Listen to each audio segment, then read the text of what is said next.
Penguin Random House Audio presents The Whole Town's Talking by Fannie Flagg. Read for you by Kimberly Farr. For Clooney Brown, who can fix anything. What the Crow Knows. They rise early, in the country and in cities, eager to start their serious crow business. They gather in large groups, or sometimes just one or two. All day long they soar high and low, calling out to the busy people below. They shout from the trees, rooftops, and telephone wires, "Now! Now! Live now!" Poor old crows. They think they are talking, but the only thing the people hear is caw, caw, caw. Prologue. What can I tell you about the town? I suppose if you had driven through it back then, it might have looked like just another ordinary small town. But it wasn't. I was born and raised there, so I know exactly what I am talking about. It wasn't a wealthy town either, but we all stuck together. And when we heard what had happened to Hannah Marie, everybody was upset. We all talked about it.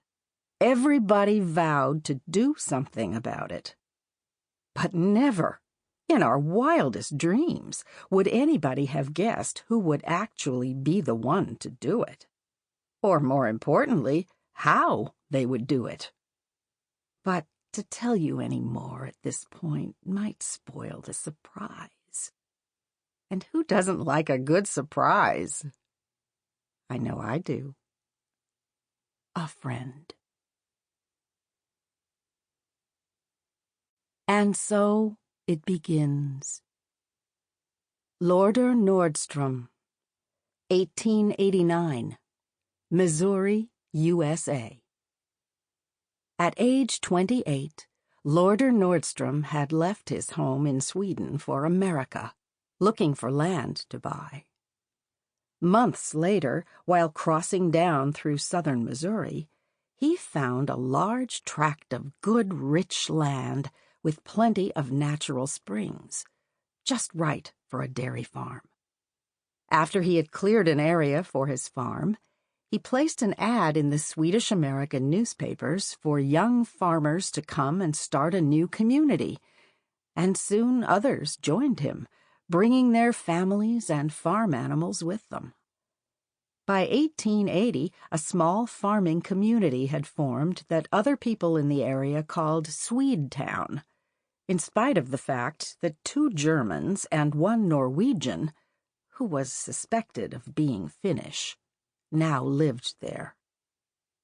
Today, Lordor Nordstrom stood on the top of a small hill, looking over the long expanse of rolling green meadows and little white farmhouses below. It was so quiet and peaceful up here. Nothing but the sound of birds and distant cowbells. He could see there was a most pleasant view from every angle, exactly what he had been looking for. He would donate this land to the community and name it Still Meadows. Walking back down the hill, Lordor felt very pleased with himself. As the original settler, he felt a great responsibility to the settlers who had come after him. And he had just found the perfect spot for their final resting place in the upcoming years. In the following weeks, Lordor and all the local men cleared the land on the hill and began measuring and blocking out rows of burial plots. Each plot was given a number, written in both Swedish and English, so there would be no confusion. They built a nice wooden arch as an entrance that was carved with flowers and read, "Still Meadows Cemetery, established 1889. After all the landscaping was complete, Lordor called a meeting out at his farm and announced that since they were all first settlers, their plots would be free.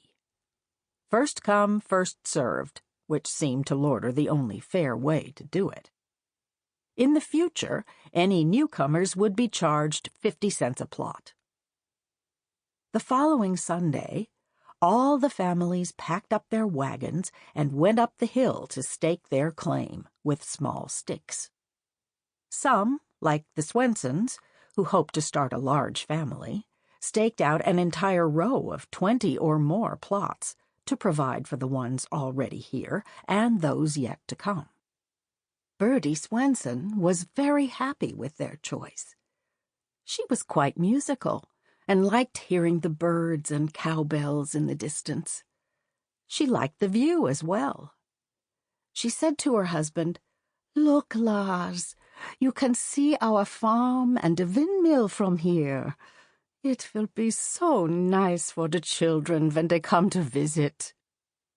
Mr. and Mrs. Henry Knott wanted to look back at the cornfields.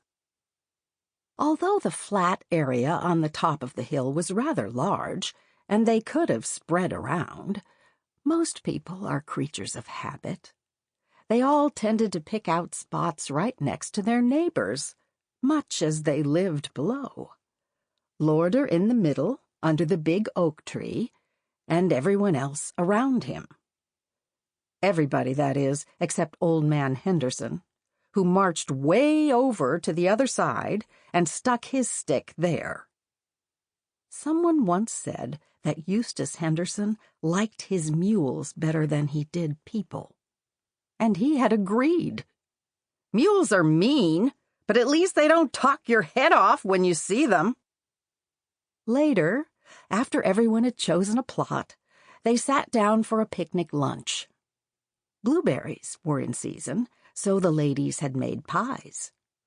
Mr. Lindquist played his fiddle, and Mrs. Knott played her accordion. All in all, it was a fun afternoon. Of course, at the time, none of them knew about all the strange and mysterious events that would take place on that hill. And even if you had told them, they wouldn't have believed you in a million years. Love and Marriage.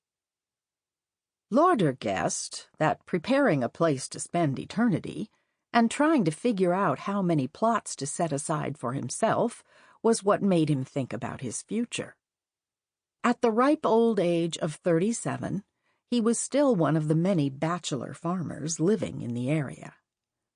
He hadn't meant to be. He'd just been busy trying to turn a no place into a someplace.